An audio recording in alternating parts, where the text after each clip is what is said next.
They were in the area of the treatment of female daughters. They were in the area of rules of war. The Prophet transformed the moral vision of the Arabs. And at the heart of the transformation was what? It was rahmah.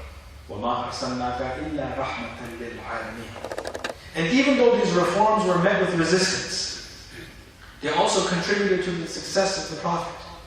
Because the inhabitants of the Arabian Peninsula could recognize the higher moral vision of the Prophet Muhammad ﷺ. And this higher moral vision led Edward Gibbon, a historian, a famous historian, to write about the Prophet, that the greatest success of Muhammad's life was affected by sheer moral force.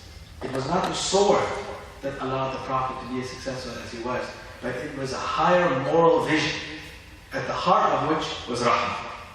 The 20th century playwright, an intellectual figure of Europe, by the name of Bernard Shaw, he said that he went even further than Gibbon.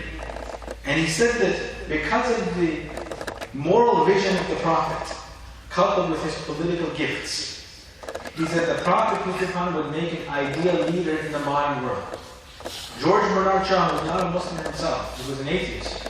He said about the Prophet, peace be upon him, and I quote, "I believe that if a man like him were to assume the dictatorship of the modern world, he would succeed in solving its problems in a way that would bring it much needed peace and happiness." He said that if the Prophet were to succeed, peace be upon him, in assuming the leadership of the modern world, that the Prophet would succeed in solving the problems of the modern world. Is this something that we as Muslims would disagree with? Of course not. But look at the state of the Muslim world. Why is the Muslim world in the state that it is? Because we're not following the Prophet Muhammad. So may God give us tawfiq to follow the Prophet and bring this rahmah into our lives.